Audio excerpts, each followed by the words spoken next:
Die had er nog nooit zo mooi inlijn. Hij had net een boter in geweest.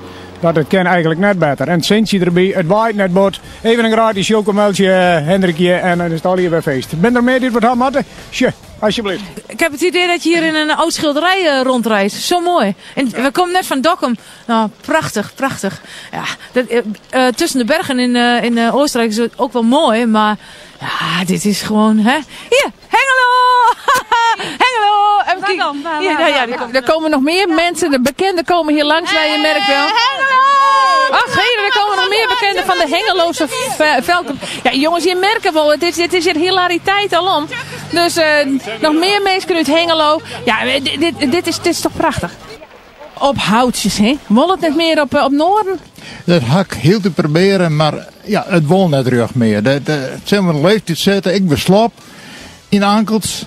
Nou, dan proberen we wat over. Ik ga de vrouw harren zo en dat is wel goed, maar ja, die wil ik graag rijden. Dus het is of het in of na je keepje.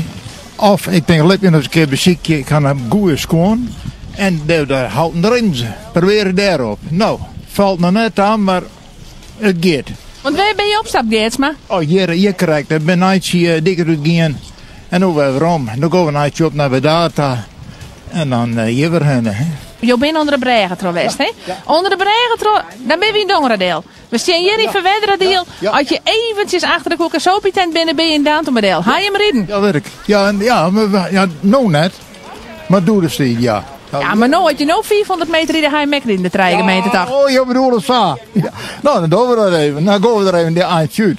Dan ga je in elk geval thuis even wat te vertellen. Ja, voor hen gaan we al die jongens naar de Geersta. Ja, dat kan niet meer, dat is afsluiten. En dat leren samen, maar toch, dat weer vroeger. En dan de Murkoer, Oudkerk, Bethlehem en dan een moorloopje naar we rond die hoesta. Ja, want Benny, denkst je nog dat we na deze dooiperiode nou weer vars krijgen? Het wien in de goede hoeken bloot en een gemaal net omzetten. Dan kan na je week vreed, kan het wel eens weer heel oors wezen. Wie naar de lucht kijkt, kan nooit oosten.